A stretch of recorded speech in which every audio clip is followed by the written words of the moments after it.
the slime marsh mystery. The air hung thick and humid, heavy with the scent of stagnant water and damp earth.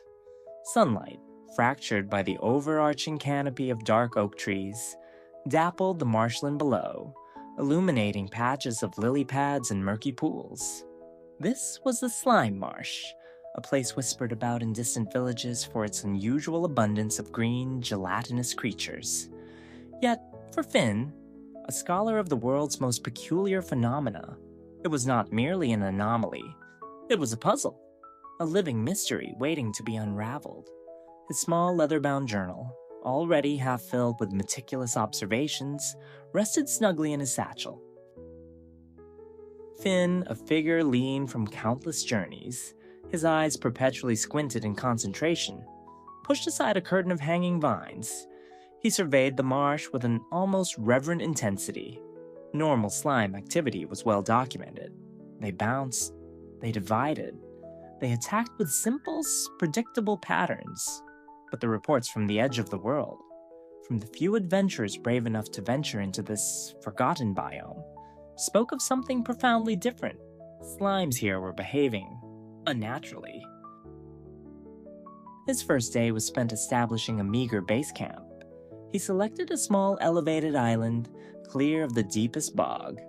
With practiced swings of his iron axe, he felled a few trees, the soft thud of wood against wood echoing faintly through the quiet marsh. Soon, a rough shelter of cobblestone and planks stood, complete with a crafting table, a small furnace, and a chest for his growing collection of samples. As dusk approached, he ringed his temporary home with torches, their flickering light pushing back the encroaching shadows. From the safety of his humble abode, Finn watched. The moon, a pale orb against the indigo sky, began its ascent. Immediately, the marsh came alive. Small, fist-sized slimes, usually shy in the fading light, began to appear in droves. They didn't bounce aimlessly. Instead, they moved with a strange, almost purposeful cohesion, drawn towards the deeper, murkier heart of the marsh. Larger slimes, usually a rare sight, emerged from the bubbling pools, their movements slow and deliberate, their gelatinous bodies seeming to throb with an internal rhythm. Finn noted their unusually aggressive posture, even for slimes. A group of 4 bounced in unison, not towards his torches, but away from them, deeper into the swamp, a singular, unified mass. This was not typical. This was, as his journal would soon record, extraordinary. The next morning, armed with a sharpened iron sword and a sack of fresh torches, Finn ventured deeper. He followed the paths the slimes seemed to favor, marked by trails of exceptionally sticky, shimmering green residue on the dark earth. He observed the vegetation. Some reeds withered and brown, others grew to an unnatural height, their leaves a vibrant, almost neon green. He found no evidence of hostile mobs like zombies or skeletons in the immediate vicinity, a stark contrast to any other biome at night. Even the persistent buzzing of mosquitoes was absent, replaced by an unsettling silence, broken only by the rhythmic squish of the slimes. It was as if the marsh's very essence was focused on these creatures. As he moved further, the air grew noticeably heavier, tinged with a faint, metallic odor he couldn't quite place. The ground underfoot became increasingly soft, almost liquid in places, forcing him to leap from one stable tuft of grass to another. He noticed a peculiar phenomenon. Every so often, a patch of ground would faintly shimmer, as if an invisible wave of energy passed over it. When this happened, any slimes nearby would momentarily freeze, then resume their journey with renewed vigor, their internal glow intensifying for a brief moment. He consulted his compass. It spun wildly near certain pockets of the marsh, refusing to settle, as if disoriented by an unseen magnetic force. This confirmed his suspicion. Something powerful lay beneath. Following the most concentrated slime trails, Finn discovered a sinkhole, its edges overgrown with sickly-looking moss. The opening descended into absolute darkness, exhaling a chilling, damp breath. This was it. With a deep breath and a tightening grip on his sword, Finn carefully lowered himself into the abyss, placing torches as he went. The passage was narrow, leading through a twisting tunnel of raw earth and exposed stone. The metallic scent intensified, mingling with a new, almost sweet smell. After a short descent, the tunnel opened into a vast, naturally formed cavern. What Finn beheld was unlike anything he had ever documented. The cavern was immense, its ceiling lost in shadow, its walls pulsating with a faint bioluminescent green glow. This wasn't ordinary glowstone.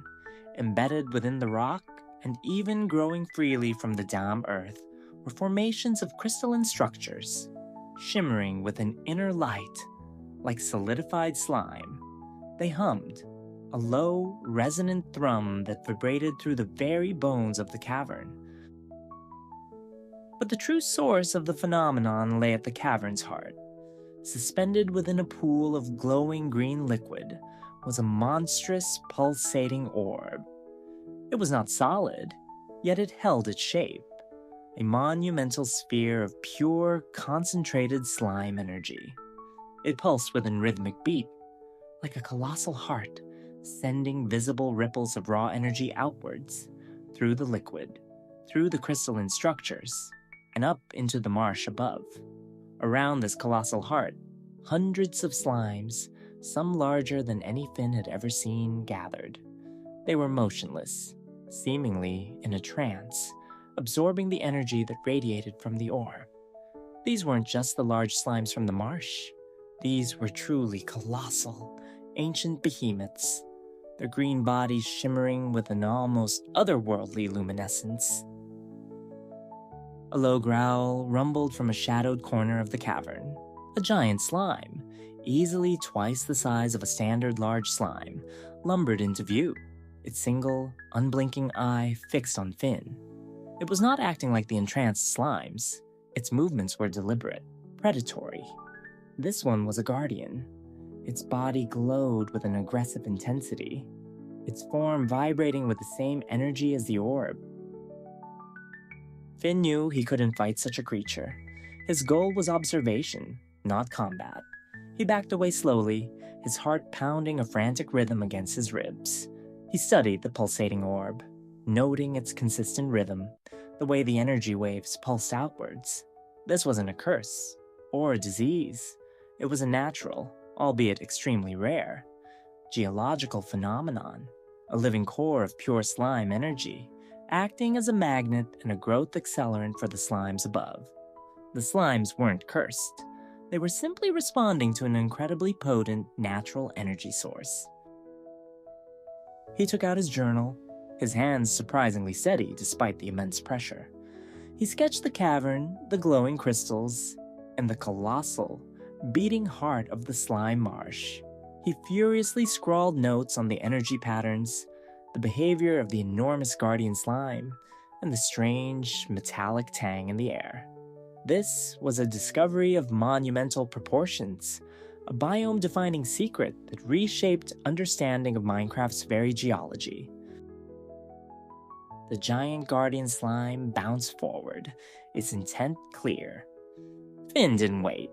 He turned and sprinted back the way he came, navigating the treacherous passage with a speed born of pure adrenaline.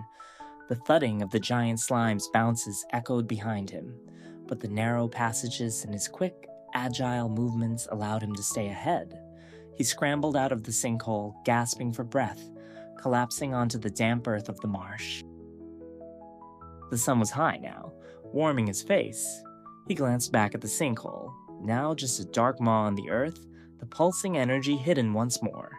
The slimes on the surface continued their strange, purposeful march, their movements now understood not as oddity, but as a natural consequence of the living core beneath.